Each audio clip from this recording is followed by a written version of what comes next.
राज्यात 5व्या टप्प्यात एकूण 56.89% मतदान. निवडणूक आयोगाकडून अधिकृत आकडेवारी जाहीर.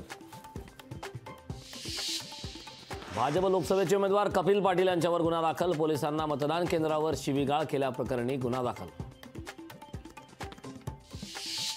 वेदांतला 5 जूनपर्यंत रिमांड होममध्ये ठेवण्याचे आदेश. वेदांतला सज्ञान ठरवण्याबाबत निर्णय नाहीच. लोकशाहीच्या बातमीवर शिक्कामोर्तब. वेदांतला वयाच्या 25 वर्षापर्यंत ड्रायव्हिंग लायसन्स मिळणार नाही. आरटीओचा मोठा निर्णय. अपघातग्रस्त कारची नोंदणी रद्द. वेदांत अग्रवालला सज्ञान घोषित करण्यासाठी महिना लागण्याची शक्यता. हिट अँड रन प्रकरणी सरकारी पक्षाला मोठा धक्का. पुणे हिट अँड रन प्रकरणी विशाल अग्रवालला 24 मे पर्यंत पोलीस कोठडी. अग्रवालसह 3 बारमालकांनाही 3 दिवसांची पोलीस कोठडी.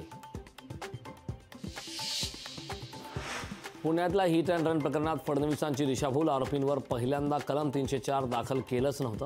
अंबादास दानवेंनी दाखवला FIRचा पुरावा.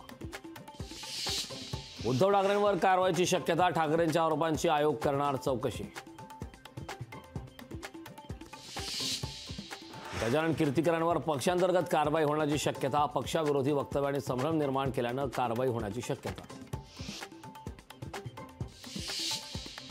लोकसभेचा निकाल येण्याआधीच राज्यात इनकमिंग आउटगोईंगच्या चर्चांना वेग. गजानन कीर्तिकरांच्या घरवापसीवरून राजकारण तापलं.